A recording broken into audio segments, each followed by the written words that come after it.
I haven't spoken to you since you made your infamous comment saying that people like me need to be perfected. And so I want to give you an opportunity here because, as my good friend, the conservative rabbi Shmuley Boteach points out, Jesus was the faith practice, or Judaism, the faith practiced by Jesus for most of his life, his entire life actually. And he declares in Matthew that whoever goes against the smallest of the laws of Moses, teaching men to do the same, will be named least in the kingdom of heaven. But he who keeps the law of Moses, teaching others to keep them, will be named great in the kingdom of heaven.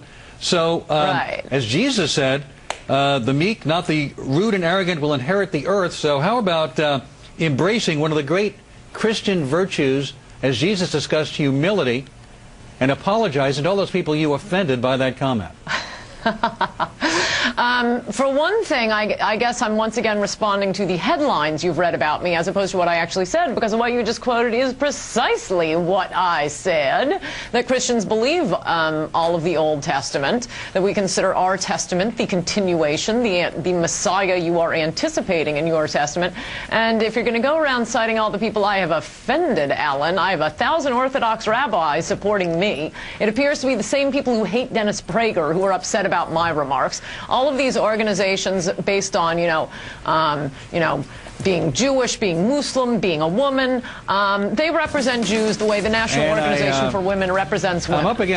We're back with Ann Coulter. You claim 1,000 Orthodox rabbis support you. I don't know who they are, but I can tell you, the Anti-Defamation League, the American Jewish Congress, and many others have condemned you for that. Do you care? Yeah, the Anti-Defamation League condemns Dennis Prager.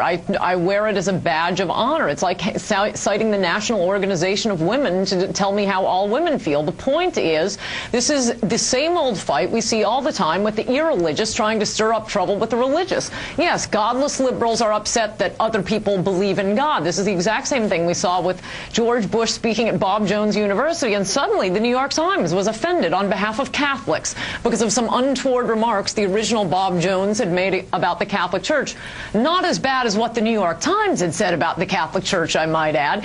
And religious people just don't fall for it. We know the real enemy are secularists. So all the Jews offended and upset and hurt by what you said, because words do hurt and they do sting. All those Jews, the ADL, the National...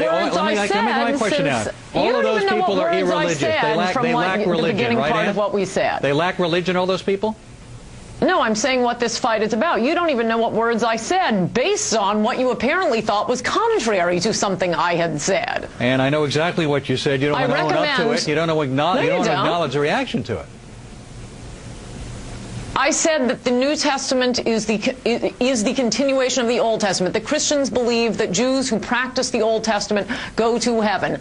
Our Testament is the fast track because we have the Messiah that is anticipated throughout the Old Testament. As someone said, I heard it was Menachem Begin, I don't know if it is, someone asked him, if you meet the Messiah on earth, what would you say to him? And he said, I'd say, is this your first time? That's what the whole Old Testament is anticipating. Some Messiah, they think we got the wrong guy. I gave a beautiful description of the Old Testament to the New Testament, but it's very frightening to secularists. You use the classic language of anti-Semitism. However, let me move on here because there's lots of other things to talk about. Good evening? Let's get back to Nancy Pelosi. No, it's the classic language of anti-Semitism. You've said in the past that women should be armed. How about eating soup? Is that a classic food of anti-Semites? Yeah, that's lovely, Ann. I'm going to move on in spite of yourself and maybe save you from saying something else that's ridiculous. You said the women should be armed. No, you're being ridiculous, Alan. Not be allowed to... No, you can't just come out and say, oh, the classic... Well, what is the classic language of an anti-Semite? To describe the New Testament, Alan? Is that what you're saying? Are you saying that to be a Christian is anti-Semitic? No, absolutely not. Because I think that's a little offensive. If we're going to play who's offended here, I think I'm offended by that, Alan. So maybe now that so good, I'm glad you know what it feels like to be offended. What's the classic language of anti-Semitism? I'm glad you know what it feels like. What are you saying? To say that... What are you saying? Your religion is somehow superior, that you have to be perfected in order to be of the right religion, that somehow those who do not believe what you believe are somehow lesser than you?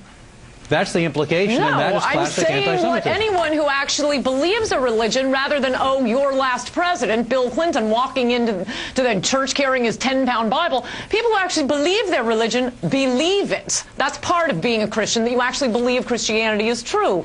I think anyone who actually believes a religion, rather than faking it for the voters and then getting, which testament the book of Job is in wrong, would have to say that.